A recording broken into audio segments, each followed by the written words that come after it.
हरियाणा में 10 मई तक चलेगा। फिर थोड़ा सा बीच में रेस्ट होगा और 10 मई का 15 दिन का 25 मई को उत्तर प्रदेश में एंट्री होगी। और फिर जो है 17 फरवरी 2024 पूरा 8 से 9 महीना उत्तर प्रदेश। ये पूरा बड़ा कार्य हम लोगों का तीसरा यात्रा प्रोग्राम है। इससे पहले का 2 यात्रा हम लोग और इसी को संदर्भ में निकाल चुके हैं। तो हम लोग लगातार 5 अप्रैल से, जैसे कोविड में की जो गाइडलाइंस में थोड़ी सी ढील मिली, वैसे ही हम लोग 5 अप्रैल से लगातार प्रवासी मित्र हम लोग जो है सबसे पहले NCVC का घेराव किए, वहाँ से शुरुआत किए। वहीं हमारी प्रभात जी की पहली मुलाकात थी। तो अब जब वैचारिक आदमी आइडियोलॉजी का कनेक्ट हो जाता है तो चीज़ें फिर लगातार बढ़ती चली जाती हैं। फिर उसके बाद सुप्रीम कोर्ट घेराव हुआ और यात्राएं भी चली, बीच बीच में कई सारे प्रोटेस्ट में भी शामिल होना रहा, साथियों को अरेस्टिंग भी हुए, मुकदमे भी चले, ये सब चलता रहता है। तो अब जो है ये तीसरा प्रोग्राम है और ये लंबा है। वो प्रोग्राम थोड़े छोटे छोटे थे क्योंकि अनुभव भी नहीं था, नई चीज़ थी, करना भी था। तो अभी ये बड़ा प्रोग्राम है जो चलेगा। सबसे बड़ी समस्या ये है कि जाति जनगणना जब तक नहीं हो जाती है, हम लोगों की जो अधिकार है वो मिलने वाली नहीं है। अधिकार मिलेगा भी जब ये पता चलेगा कि बेईमानी हो कहाँ पे रही है। आपको यही अगर पता नहीं कि बेईमान कौन है, चोरी की किसने है, तो आप किससे पूछिए। अचानक तो किसी से सवाल नहीं कर देंगे। तो चोरी किसने की है ये मतलब जो है पहले पता होना चाहिए। चोरी किसने की है, चोरी कब, कहाँ और कितनी मात्रा में हुई है ना। तो ये चीज़ें जब सामने आएंगी तब उस पर कोई समाधान होगा। तो जाति जनगणना, और जाति जनगणना क्या है, ये राज्य सरकार के अंतर का काम नहीं है, राज्य सरकार नहीं करा सकती। राज्य सरकार सर्वे करा सकती है और उसको मान्य नहीं है वो संवैधानिक रूप से भी और जनगणना अधिनियम के तहत भी मान्य नहीं। हाँ, सिर्फ अपना निजी कोई योजना है उसमें उसको अप्लाई करना चाहे तो कर सकती है। विशेष लाभ जो संवैधानिक लाभ है वो आपको राज्य सरकार के द्वारा जुटाए आंकड़ों से नहीं मिलने वाला है। तो जो जनगणना का काम है वो केंद्र सरकार के अधीन है। आप ये सोचिए कि जब केंद्र ने अपने ही दूसरे विभाग से 2011 का सेंसस कराया, 2011 का सेंसस कराया तो उसको भी मान्य नहीं किया। केंद्र ने तो कराया था पर अपने दूसरे विभाग से करा दिया था। वो तो उसके अधीन ना, गृह मंत्रालय। गृह मंत्रालय से होती है, तो उसको भी मान्य नहीं किया। तो आप सोचिए राज्य सरकार वाले मान्यता कैसे देगी, है ना। और ये जनगणना अधिनियम 1948 के भी विरुद्ध है। ठीक है, जनगणना ऐसा नहीं है कि कोई भी करा दे, उसका एक प्रावधान होता है। जानकारी देना और जानकारी लेने वाले के लिए कुछ शर्तें होती हैं। गलत जानकारी देने वाले को सजा का प्रावधान है, आर्थिक दंड का प्रावधान है, और गलत जानकारी दर्ज करने वाले को भी सजा और आर्थिक दंड का प्रावधान है, कारावास हो सकता है। गाइडलाइंस है, उसके अनुसार उसको फॉलो करके करना पड़ता है। कौन लोग करेंगे, उसका क्या क्राइटेरिया होगा, किस तरह होना चाहिए, वो सारी चीज़ें होती हैं। तो जनगणना जब तक नहीं हो जाती, तब तक हमें यही नहीं पता चल पाएगा कि असली चोर कौन है, हमारा कितना हक है, कौन दबाए बैठा है। तो इसलिए ज़रूरी है कि केंद्र स्तर पर जनगणना हो और फिर जो है जो जिसकी संख्या बनती है। हमने कभी नहीं कहा कि आप ब्राह्मणों को भगा दो, आप ठाकुरों को भगा दो, आप बनियों को भगा दो या आप किसी और को भगा दो, मत दो। हम ये तो ईमानदारी की बात कह रहे हैं, न्याय की बात कह रहे हैं। हम तो ये कह रहे हैं कि जिसका जितना हक है उसको उतना दे दो। जिसकी इतनी संख्या वाले जिसकी जितनी आबादी उतना दे तो खत्म कहानी। हाँ, ब्राह्मण को 50% ब्राह्मण को दे दो। अरे उसका 100% सब 100 दे दो, पर गिनती तो करवा लो, गिनती तो करवाओ आप, तब तो पता चलेगा। हमने कभी नहीं कहा कि किसी को मत दो, सारा हमें दे दो। हम बहुत ईमानदार वो न्याय,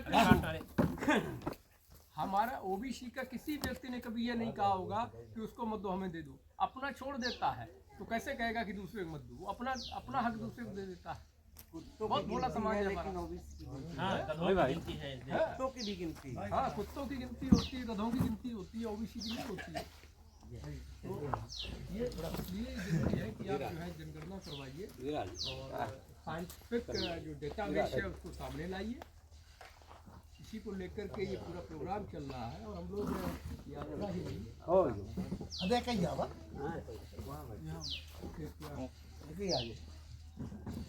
ये पूरा जो प्रोग्राम है एक राष्ट्रव्यापी आंदोलन के उद्देश्य पर आधारित है। हम लोग 2024 के चुनाव से पहले एक किसान आंदोलन की तरह ओबीसी आंदोलन खड़ा करना चाहते हैं ताकि सरकार पर प्रेशर हो। जब तक राष्ट्रव्यापी आंदोलन नहीं होगा, आज समझिए 30 साल से ऊपर हो गया, मंडल के दौर में जो 90-92 के दौर में जो आंदोलन हुआ था ओबीसी का, उससे चेतना आई और चेतना आने के बाद उसके नतीजे ये रहे कि हमें अधिकार भी मिले और कहीं ना कहीं राजनीतिक अधिकार भी मिले, सामाजिक अधिकार भी मिले और आर्थिक अधिकार भी मिले, भले बहुत कम मिले पर मिले। उसी तरह जब तक उसके बाद क्या हुआ कि जब इन लोगों ने देखा, आप देखिए कितने सारे लोग हैं कि जब इनको लग गया कि ओबीसी अब जागा जा रहा है, एक हुआ जा रहा है और अपना अधिकार मांगने लग गया है, सीख गया है बोलना, तो इन्होंने सबसे पहले क्या किया, पहले तो इनके जो 9 जजों की बेंच थी, इन्होंने पूरा समय इस बात पे लगा दिया कि मंडल कमीशन की रिपोर्ट में कोई एक चीज़ ऐसी मिल जाए, कोई एक शब्द ऐसा मिल जाए जिसके आधार पे ये पूरी रिपोर्ट को खारिज कर दे।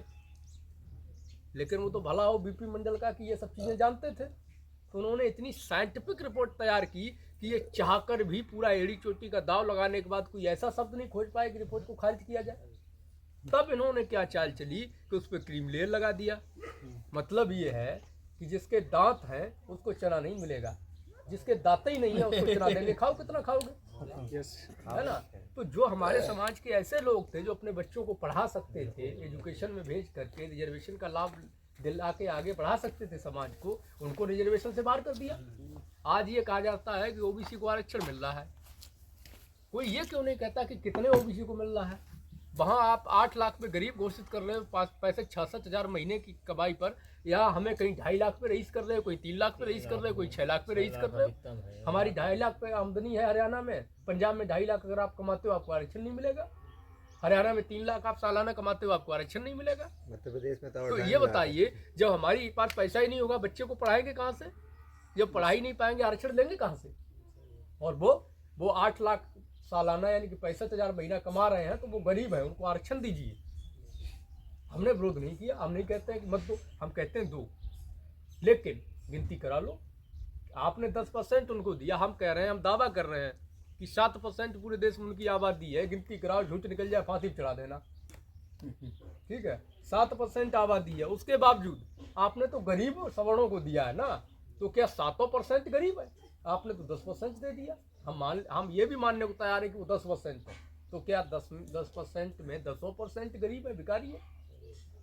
उसमें कितने गरीब है? 1% होंगे, आप 2% दे देते। अगर उसमें 1% गरीब है, आप 2% दे दो, सीधे 10%, सीधे 10%, जनसंख्या से भी ज्यादा। 3.5% है उसे बताते हैं। हाँ, मूलवादियों 97% हमारी जनसंख्या इस देश में, हकीकत ये है 97% हम हैं जो किसान जातियां हैं, जो किसान कामगार मजदूर वर्ग है, कमेरा समाज है, 97% आबादी हमारी है। अगर सही पूछोगे तो वो अलग बात है कि कुछ नारे चल गए, बोल 85 मूल्यवासी जैसे, तो लोग 85 समझने लगे, लेकिन हकीकत ये है, बाबू जगदेव प्रसाद कुशवाहा ने कहा था कि 100 में 90 शोषित है, 90 भाग हमारा है, धनदस्ती और राजपाट में 90 भाग हमारा है। 90% से ऊपर हमारी जनसंख्या है। हम तो चैलेंज कर रहे हैं इस बात का कि भैया गिनती करा लो। हम दावा करते हैं कि 7% से अगर 1% ऊपर निकल जाओ आप हमें फांसी चढ़वा देंगे। गिनती तो करवाओ यार, कि आपकी बात हम ऐसे ही मान लें। तो इसलिए ये पूरे चीज़ को समझना पड़ेगा कि किस तरह ये प्रोपेगेंडा कर रहे हैं। और हम लोगों को देखिए, ये लड़ाई हमारी है, अब पूरे समाज की लड़ाई है। ये तो तय है कि कुछ लोग ही निकल पाते हैं लड़ने के लिए, समाज में सारे लोग नहीं निकल पाते हैं। तो सभी को मिलकर के इसको मजबूत बनाना पड़ेगा। और अगर हमारे अधिकार की लड़ाई है तो लाठी भी हमें को खाना है, जेल भी हमें को जाना, पैसा भी हमें को खर्च करना है, ठीक है। तो ये सारी चीज़ें जो है हमें खुद ही करनी पड़ेंगी, कोई दूसरा नहीं आएगा। किसी दूसरे समाज के व्यक्ति पे हम भरोसा भी नहीं कर सकते। मैं डॉक्टर बाबा साहब भीमराव अम्बेडकर का जो एक गोलमेज सम्मेलन में गांधी के संबंध में उन्होंने कहा था, जब गांधी ने ये कहा था कि डॉक्टर अम्बेडकर मैं जो है आपसे ज़्यादा बड़ा हरिजनों का शुभ चिंतक हितैषी हूँ, मैं उनका उत्थान चाहता हूँ। तब डॉक्टर अम्बेडकर ने ये कहा था कि मिस्टर गांधी, आप अछूतों के लिए एक अच्छी नर्स साबित हो सकते हैं, किंतु सगी माँ कभी नहीं। ये सच्चाई है। उसी तरह ओबीसी को ये बात समझ लेनी चाहिए कि किसी भी अन्य वर्ग जाति का व्यक्ति अच्छा हितैषी आपका हो सकता है, आपके लिए अच्छी नर्स हो सकता है, लेकिन सगी माँ नहीं हो सकता है। आपके दर्द को वो नहीं समझेगा, क्योंकि ओबीसी का दर्द अलग है। बिल्कुल सही है। ठीक है, हमें अपने हिसाब से अपनी लड़ाई लड़नी पड़ेगी और अपने हिसाब से लड़नी पड़ेगी, अपने संसाधन लगाने पड़ेंगे, अपने ही जमीन पे सड़क पे उतरना पड़ेगा, जेल मुकदमे भी झेलने पड़ेंगे, आर्थिक शारीरिक मानसिक तबाही भी झेलनी पड़ेगी। इसके लिए हमें तैयार होना पड़ेगा मानसिक रूप से, शारीरिक रूप से। और जब तक हम तैयार नहीं होंगे, हम ये सोच लेंगे ठीक है हमारे क्या है, हमारे पास 20 बीघा ज़मीन है, खेती करेंगे खाएंगे, तो हमें क्या फ़र्क पड़ता। हमारे पास भी इतनी सारी ज़मीन है कि हम तो अपनी 4 पीढ़ी खिला सकते हैं। और बेसिकली मैं तो अकेला हूँ अपने माँ बाप का, बाप दादे की प्रॉपर्टी है, बाप की कमाई है, घर में भरी है, क्या ज़रूरत थी घूमने की।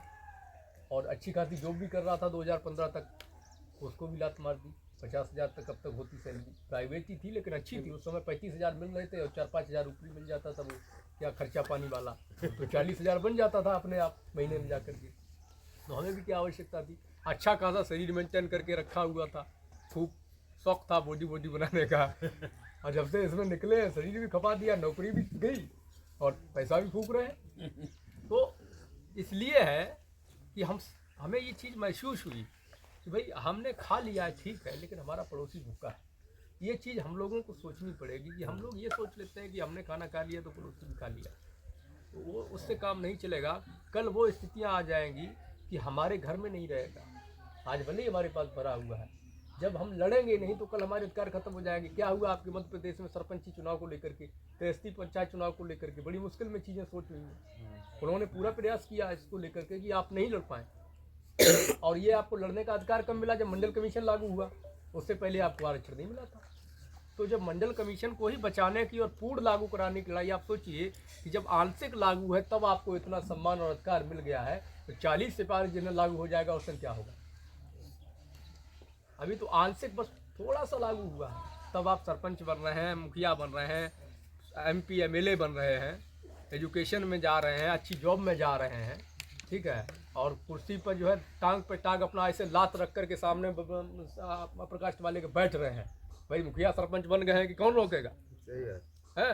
अब वो भले ही मन में आपको गाली दे रहा है, लेकिन हिम्मत नहीं है उसकी कहने की आपको कुछ कह पाए। वो किसने दिया, संविधान ने, मंडल कमीशन ने दिया आपको, हमको। तो वही चीज़ जब खत्म की जा रही है तो क्या होगा आने वाले समय में। महंगाई इतनी बढ़ रही है, खेती से काम चल रहा नहीं, खेती का बिजनेस घाटे का हो गया है।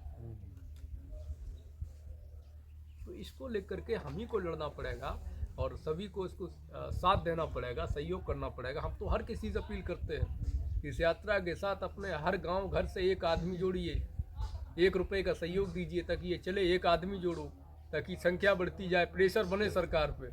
हमें नहीं पता, अभी तो एंट्री हुई है मध्य प्रदेश कार्यक्रम, 4 दिन 10 दिन 15 दिन होते होते शिवराज के कान खड़े हो जाएं, उठा के जेल में भोपाल के बंद करवा दे। मुझे तो कोई उम्मीद नहीं कि कोई भी यहाँ से जाएगा, क्योंकि मुझे कोई जानता ही नहीं है। क्यों जाएगा कोई, फिर कौन आएगा। फिर मेरे पिताजी घर से आएंगे, यहाँ जमानत करवाएंगे। जैसे पिछली 2 बार अरेस्टिंग हुई तो पिताजी घर से गए, जमानत करवाए, खर्चा किए। कभी उन्होंने नहीं कहा कि मत लड़ो, हमें जमानत करवानी पड़ती है।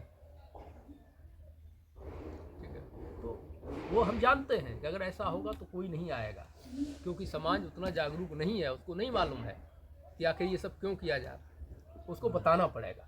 जब हम बता देंगे तो किसी की हिम्मत ही नहीं होगी हमें आपको किसी को भी ऐसा करने की, अरेस्ट करने की। तो अधिकार की लड़ाई हम लोगों को लड़नी पड़ेगी और हम ही लोग जो है इसको लड़ सकते हैं। जो विशेष रूप से नौजवानों को आगे आना पड़ेगा। बुजुर्गों का तजुर्बा, नौजवानों का जुनून जब साथ मिलकर चलेगा ना तो कोई भी काम असंभव नहीं है। और इतने हम लोग कमज़ोर भी नहीं हैं कि अपने छोटे से आंदोलन के खर्चे को नहीं उठा सकते। इतना तो हमारे समाज में लोग जो है 50-100 रुपये तो गुटखा खा के थूक देते हैं, सिगरेट में उड़ा देते हैं। लेकिन उसके लिए चेतना का होना जरूरी है। अगर आपके अंदर चेतना नहीं, समाज का दर्द नहीं है, आने वाली पीढ़ियों के भविष्य की आपको चिंता नहीं है, तो आप कुछ नहीं करेंगे, चाहे आप कोई भी हो, कितने भी बड़े क्यों ना। लेकिन अगर दर्द है तो आपके पास कुछ भी नहीं होगा, फिर भी आप बहुत कुछ करेंगे। मैं आपको एक किस्सा सुनाता हूँ। इटावा की बात है मेरे यहाँ की।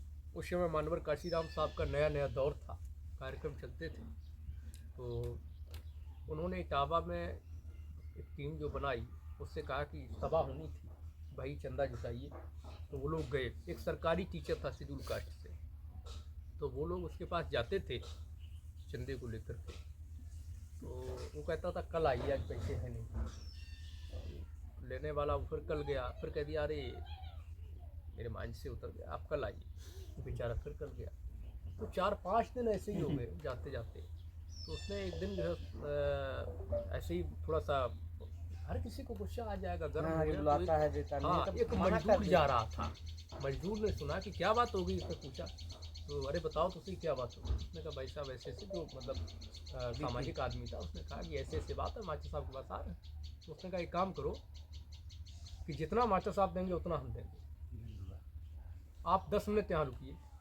वो भाग के गया। पैसा उसके घर में 200 रुपया रखा था। आप सोचिए उस समय, क्या 30 साल पहले की बात है। 200 रुपया लेके आया, बोला 200 रुपया ये लीजिए और 500 की रसीद काटिए, कल आकर के 300 रुपया और मुझसे ले जाइए, या मुझे पता बताइए, मैं वहाँ पहुँचाऊँगा। उसके बाद भी उसको जलालत नहीं आई, उसने मात्र 200 रुपया दिया। यहाँ के एक मजदूर इतना दे रहा था, हम शिक्षा का आदमी। ठीक है, तो ये हमारे समाज के लोगों की हालात है।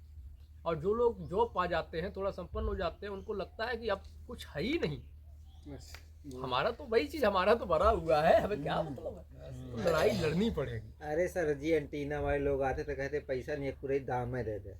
क्या बड़े प्रेम से देते हैं, यानी भाई, एक पूरे ऐसा करते अरे हैं भैया वो कि श्राप दे आशीर्वाद देंगे खुश ना, हो। श्राप दे देंगे। हम तो ऐसा भगा देते हैं, आज तक हमें श्राप नहीं दिया किसी ने। तो हमने कहा बॉर्डर भेज दो, शराब में ताकत है तो चाइना पाकिस्तान बॉर्डर भेज दो। तो ये वो तो सब फालतू सेना- की चीजें, कोई मतलब नहीं है यहाँ पर। खैर हम उससे वो- उसमें नहीं जाते हैं, हमारी लड़ाई वो अधिकारों की हमारे है। अगेंस्ट लड़ रहा है, हाँ। हमारे खिलाफ लड़ाई लड़ रहा है, उसको दे देंगे। लेकिन हम अपने नहीं, अभी समाज एक के बात- बच्चों के हित के नहीं, लड़ाई बात लड़ आपको रहे नहीं बता रहा था कि एक था लड़का, बोला पिताजी ऐसा सब कुछ ऑनलाइन हो गया है। पाखंड क्या है, मैं आपको एक कहानी सुनाता हूँ। पेरियार रामास्वामी नायकर ने एक कहानी कोट की है, मैं उनको पढ़ा हूँ।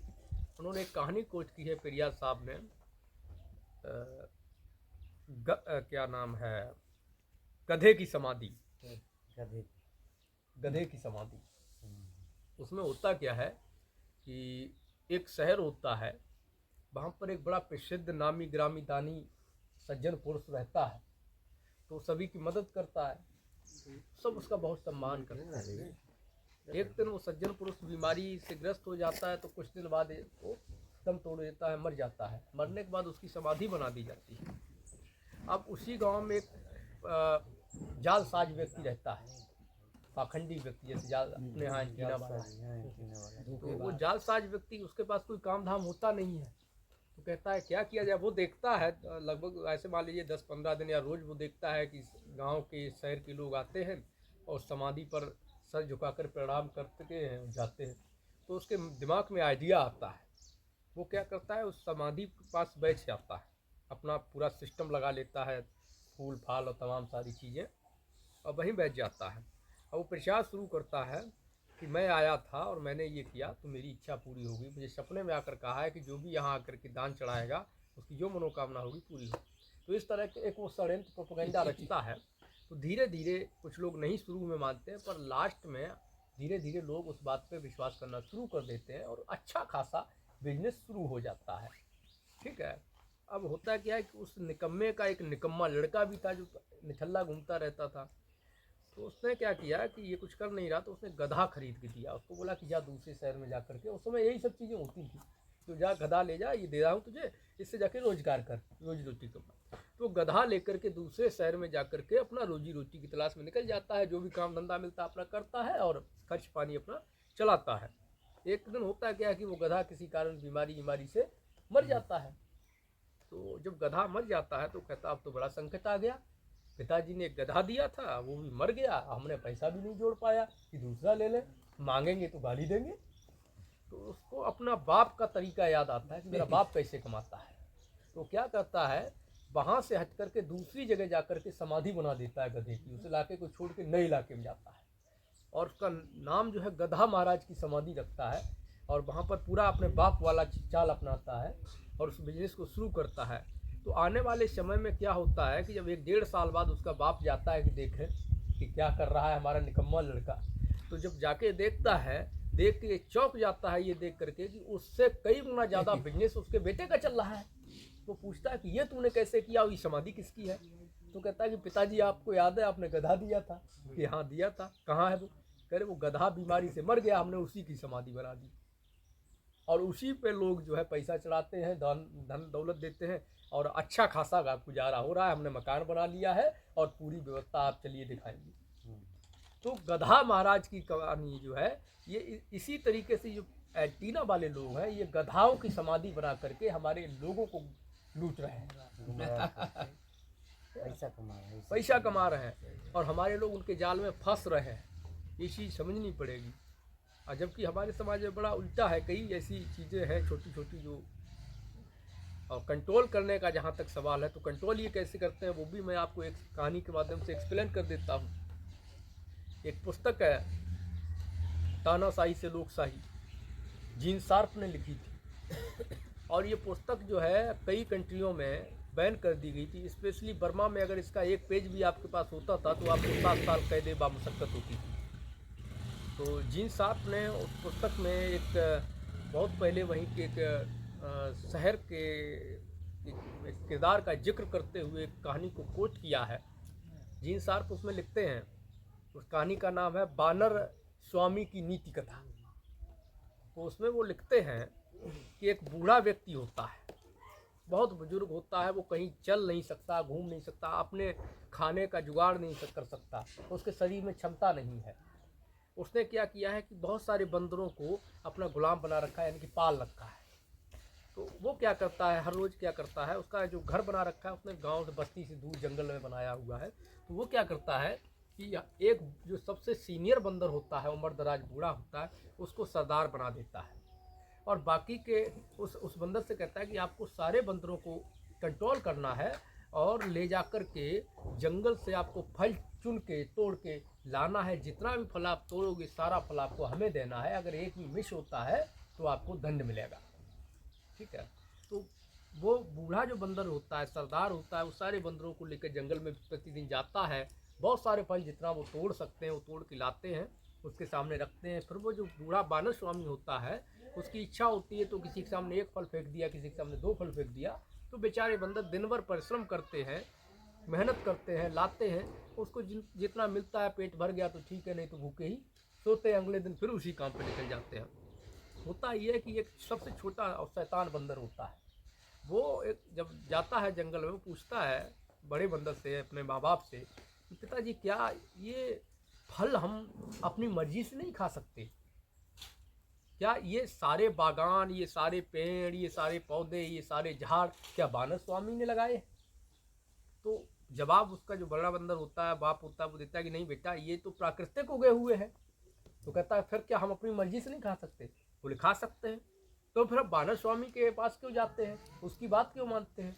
कि नहीं बेटा, वो हमारा मालिक है। तो वो कहता है कि मालिक कैसे हुआ? वो तो इंसान है, हम जानवर हैं, हम आज़ाद हैं, हम तोड़ के ले जाते हैं, हम मेहनत करते हैं, हम उसको क्यों दें? तो क्या करता है, वो नहीं मानता है, वो बहुत सारे फल खा लेता है। उस दिन उस बानर स्वामी के सामने फलों की जो टोकरी पहुंचती है या जो भी सिस्टम होता हुआ, तो फलों की संख्या कम होती है।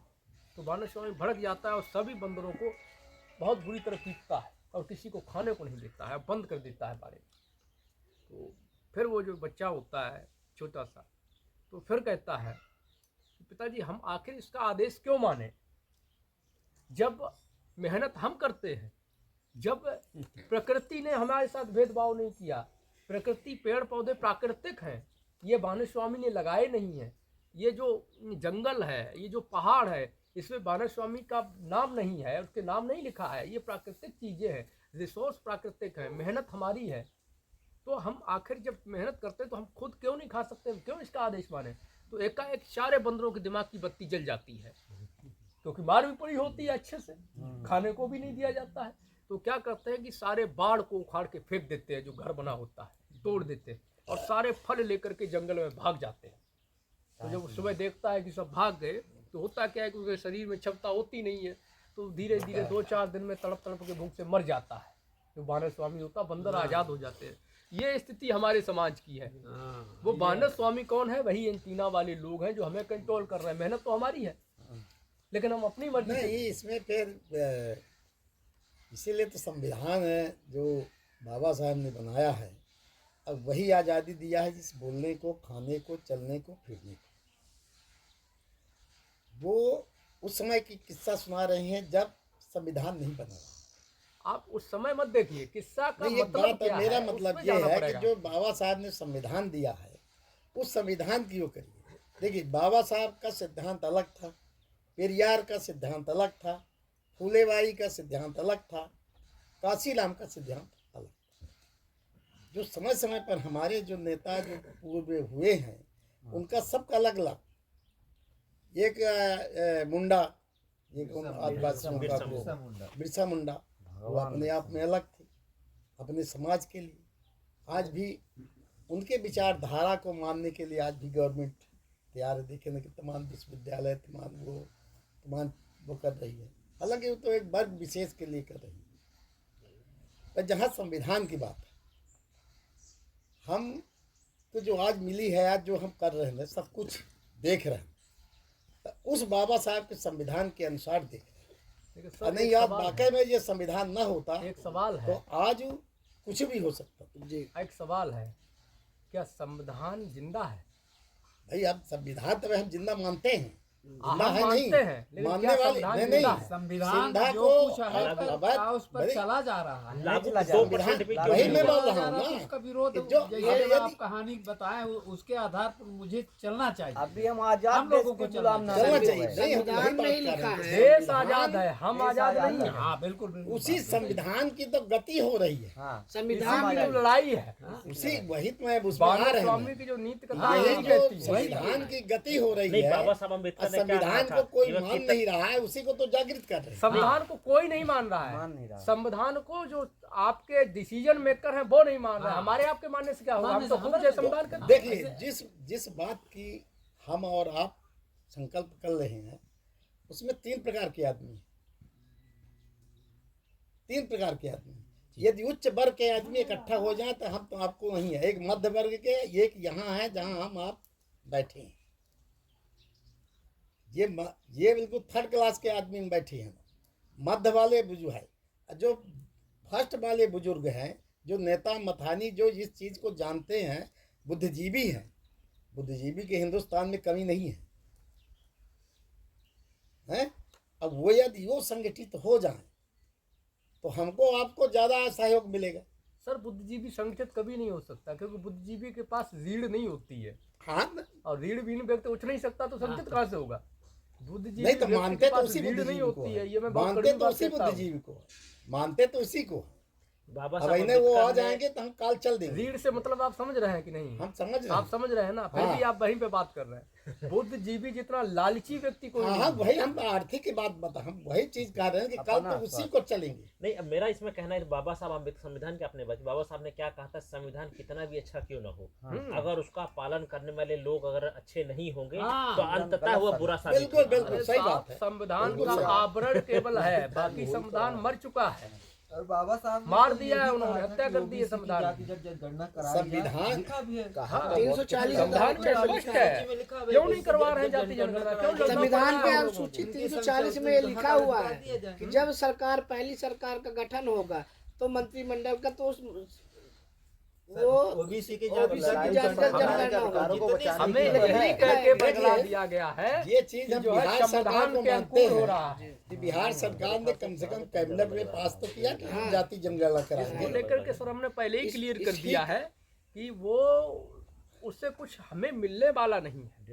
भाई मिले न मिले, हम काहे के लिए जन जागृत कर रहे हैं? इसी के लिए हम इसीलिए जन जागृत कर रहे हैं। इसीलिए मिले न मिले, हमें जो है- बिहार में जो उन्होंने किया तो बिहार की बहुत जनता अच्छा तो जन कदम है। जागृत हो गई। नहीं नहीं, बिहार देखिए, बिहार की को भी- जनता को ये पता हो गया कि हम जाति जनगणना चाहते हैं।